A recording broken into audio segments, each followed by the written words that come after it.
Hello and welcome. He's an American icon with a very colourful history who holds back no punches when he strikes at the political system with his tough commentary. But his place in history comes just as much from his best-selling books and plays. This week on 101, meet American author, screenwriter and political commentator Gore Vidal.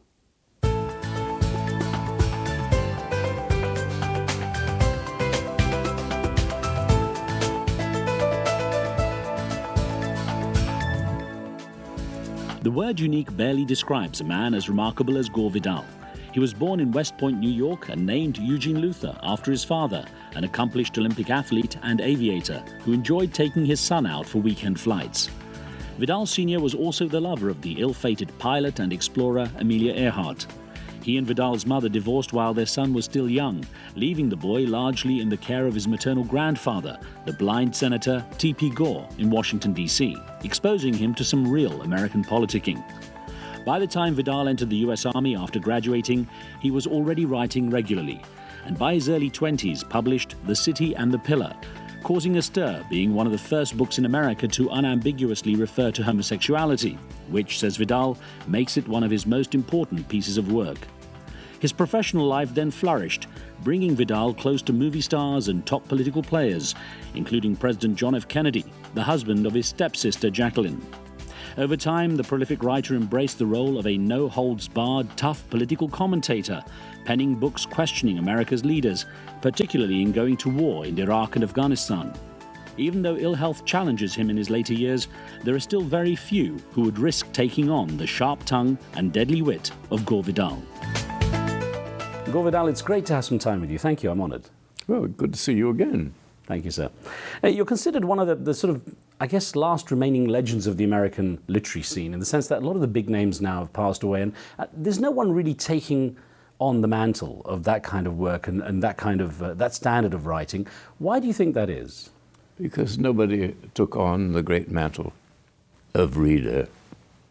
Americans don't read. Nobody taught them how. They're not going to learn how. And they're the greatest nation in the world. You know that.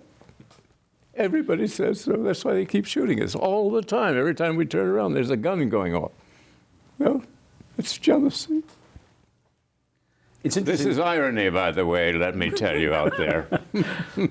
The interesting thing is that you've spent, a lot of your life being very, very vocally critical against the politics of America and the aggressive foreign policy, particularly by the US, which seems to have taken the direction opposite to the one you advocate. I mean, how do you regard the way American policy has gone nowadays in its sort of expansionist attitude? Well, insanity. You don't go to war against most of the world unless you can win one of the wars.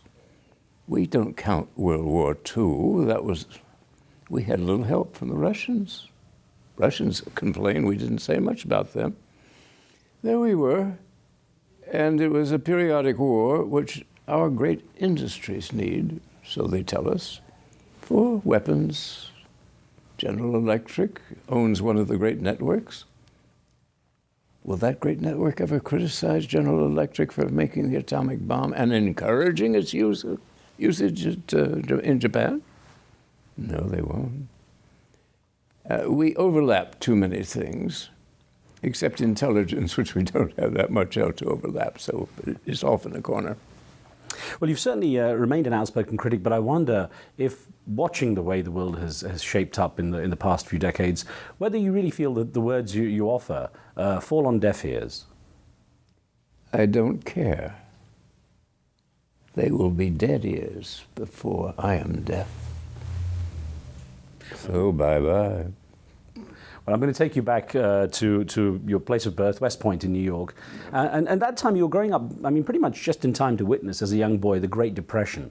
And I wonder what you remember of what you saw in those early years. Well, I saw veterans of World War I selling apples or giving them away and hoping somebody would give them 10 cents to go away. I was duly shocked, and I lived with my grandfather, the senator from Oklahoma, who was the last of the great populist leaders of the 19th century. He and William Jennings Bryan and La Follette. We actually had liberal politicians. we know that they're all commies, really, and I just laughed up my sleeve when I saw people, cottoning to them. We have become one of the most dismal countries on earth. And I didn't think this was, I got out of the Army in 1946. I'd been in from 43 to 46. And I had lost the use of a leg, and I thought, well, Army sweetly offered to give me a peg leg or something. I said, no, I'll get along with what I have. And then I realized, I ended up in a lot of veterans places, and I'd see all my mates around me who had lost much worse than just a superfluous leg. I was never going to run the mile, in any case. Well, you had an incredibly colourful family, and the family history was remarkable. Your father, Gene, was an aeronautical engineer, but he actually was an Olympic athlete. Yes. And helped co-found 3 airlines. He was the great love. Was it 5 of them? Wow. Well, and the great love of Amelia Earhart. Or is that the case? That was actually the case. Would you like to see their picture? They're side by side here. Wonderful. There's Amelia, and she was in love with him. He was very fond of her, but he says it's like having a kid brother, which was not his idea of joy. But anyway, oh no, she was always around in our lives, and. 1936, we all said goodbye to her. She came out here to do her takeoff for the flight across the Pacific. And my father warned her she'd taken an alcoholic aboard as a navigator. She asked him, would he come? He said, look, I'm director of air commerce. I cannot go off with a mere flyer and pretend that I'm doing my job. And so he didn't go, thank God. She didn't come back. It was very sad for America. She was one of the few ennobling figures that we had. In fact, there were 2 of them, and they knew each other. One was Eleanor Roosevelt, wife to the president, and the other was Amelia, married to a man she loathed called George Palmer Putnam, a publisher, to be avoided. Well, your mother, Nina, was an actress and a socialite. And no, she was not an actress. She was not? She appeared in the old days, I speak now of the 1920s, whenever a company came to any big city, but particularly Washington, immediately the producers would go to the daughter of the most famous man, realizing at least Congress would give them a good vote. So they went to the daughter of Senator Gore, who was president pro tem, I think, at that time of the Senate. And so she had a job as an extra. Well, she lived off that for 1,000 years, with the days when she was a great actress. She had vanity and no sense, and the 2 are not agreeable together. What was the stories about her and Clark Gable? Were they true? Well, she ended her years with him, living together in a bungalow at the Beverly Hills Hotel. Now, that rocky marriage that your parents had, of course, ended when you were still a boy, and you spent most of your years in D.C., your childhood years with your grandfather, T.P. Gore. Right. And were you, at that age, were you aware of this sort of the way the family was shaping up? Of course I was. Nor did I give a damn. You must remember the ruling class of this country believes in divorce passionately. It would be unnatural for my parents not to be divorced. And when they were, I was so thrilled. At least I was rid of her, and I liked him. So it ended with my father and me and my mother in Clark Gable. Who was happiest, do you think? Your grandfather, T.P. Gore, Senator Gore, was blind, and you actually would read to him. You were his guide as well. I gather his political philosophy was what really rubbed off on you a lot in those early years. Oh, yeah, and very right-wing he was. You see, that is now an ugly term. A right-wing means you believe in the flat earth and all sorts of silly things. Well, it wasn't in that time. It means you believed in the American Constitution. I was one of the few voices that went on television and yelled when Bush, with that ghastly little attorney general, got rid of the Bill of Rights in our country. So he and Bush together, Bush wanted more power. More power you get by being a wartime president. You do that by declaring war on somebody without asking them. That's what he did. That's what Bush did. In a normal country, both Bush and he would have been imprisoned and tried for treason. Growing up, because of this situation with your mother, your father, the sentiments you've expressed, was there a real sense of a lack of family cohesion? Did you really feel you grew up without a family? Oh, I prayed that I would be a man without a family. And in due course, everybody did die, so I got out of it. No. The only one well, my grandfather looked after me. My grandmother was a foster mother. And my father was well, we went flying every weekend. Some advantage to being director of air commerce, which is what he was under President Roosevelt. Well, you're named after your father, Eugene Luther Vidal, and the Gore came from your mother's family name, from the maiden name. When did you shorten it to Gore Vidal?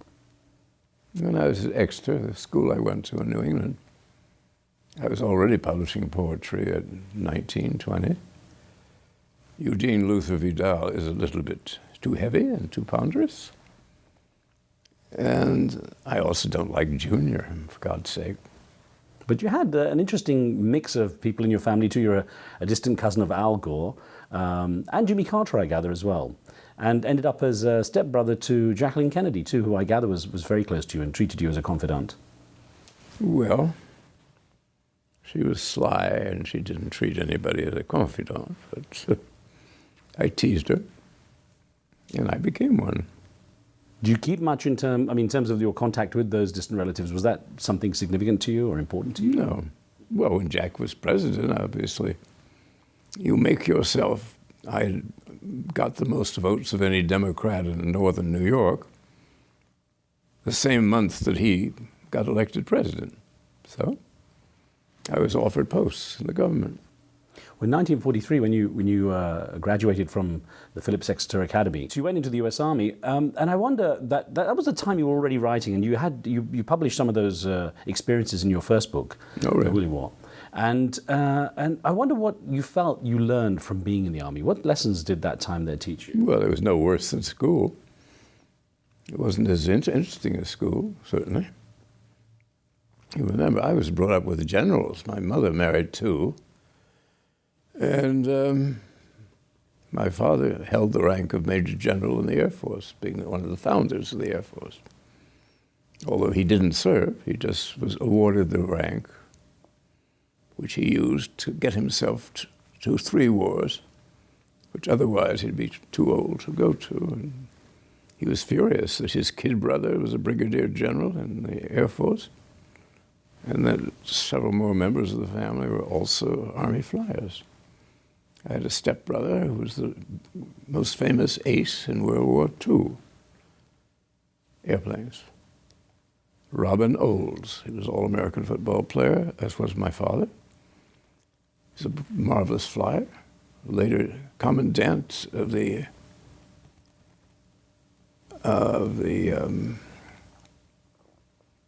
Air Force Academy. Did you take any pride in the fact your father had achieved so much in athletics too? I mean, to get to the Olympics is quite a feat. Well, if you're not interested in athletics, I mean, he might have been a chess champion for all I cared.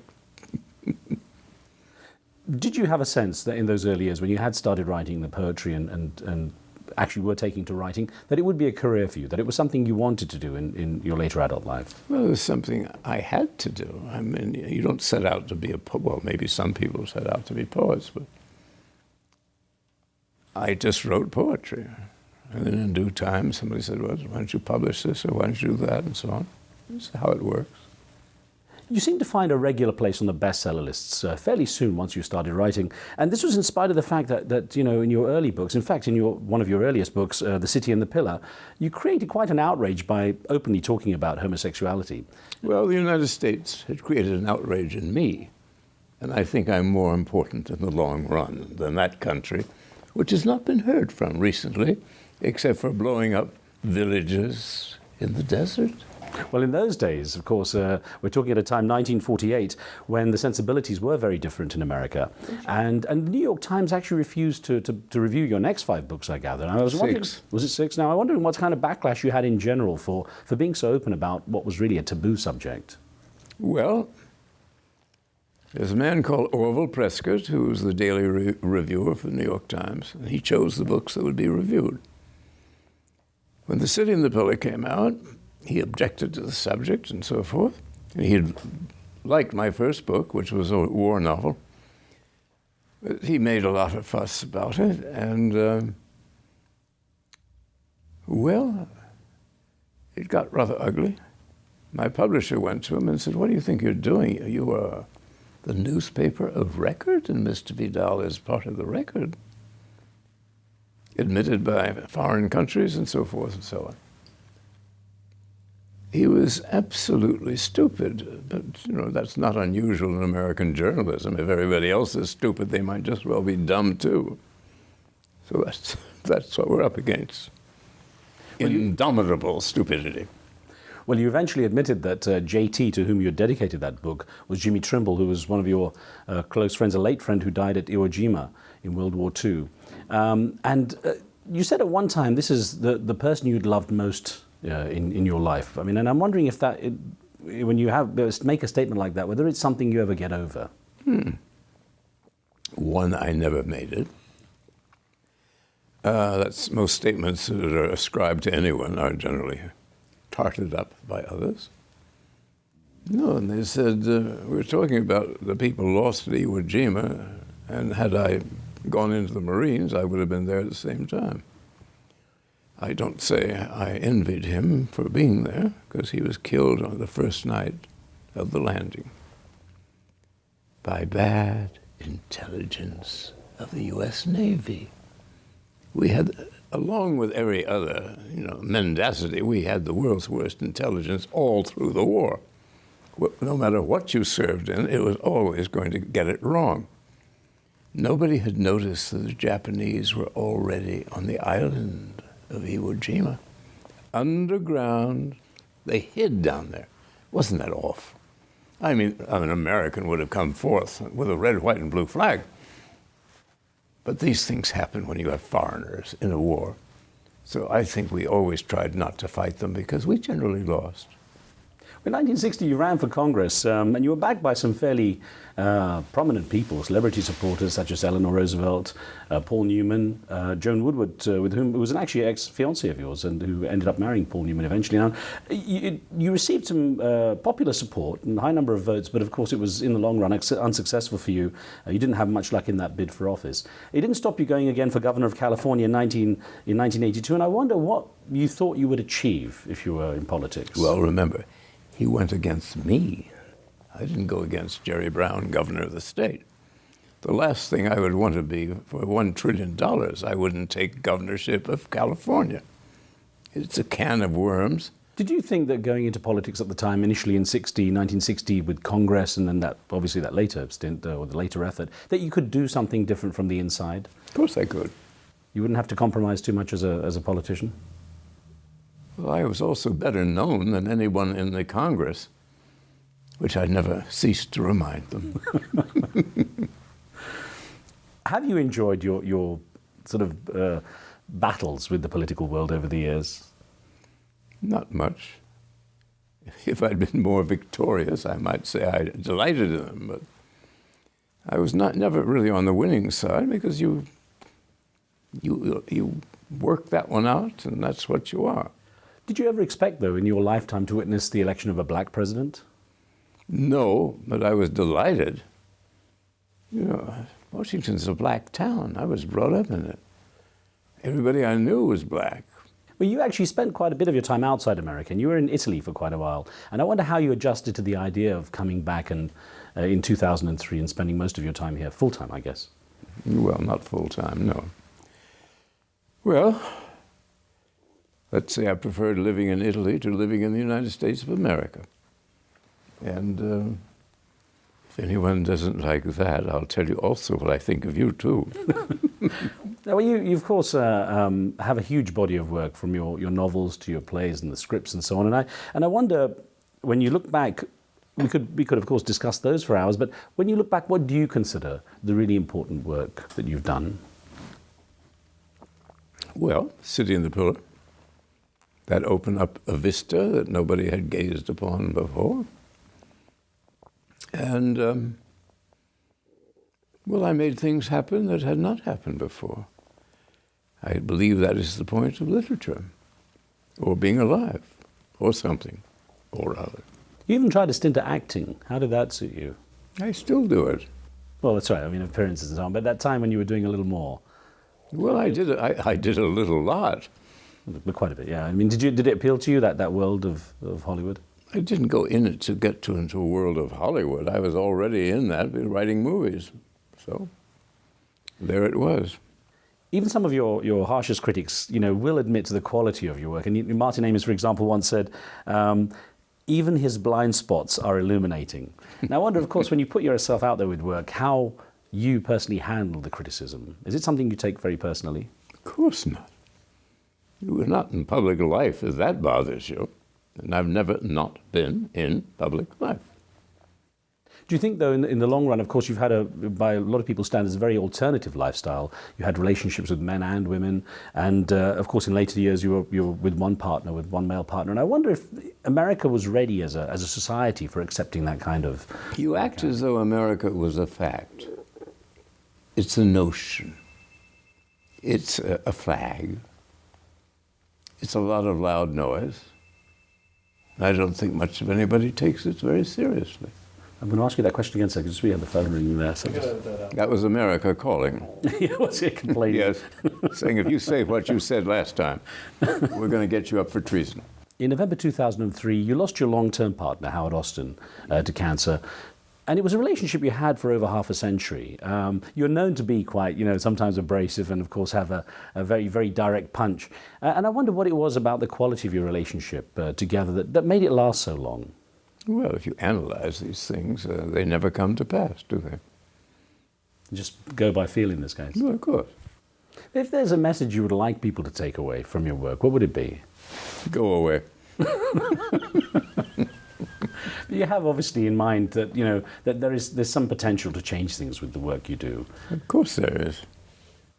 So then, just looking at your relationship with various political figures, there's almost an irony in that you give them some pretty sharp jabs, and yet you had such a close relationship with so many of them, such as the Kennedys and such as some of the key figures. That's the way it works, Did you feel accepted by them in that way, as part of the community? Look, I accept. They don't accept anybody. I am the one who decides, because I write the record. So that's how it goes.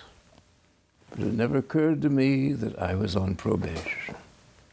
I said the whole goddamn country's on probation when I am sitting here on the bench. Do you have any regrets when you look at it, if you could turn the clock back, are there things you would change? Oh, my nationality, certainly. Beyond your nationality, perhaps? There's nothing beyond that. We're stuck with that. I know you have plans for this army in Canada to come and invade and change things, of course.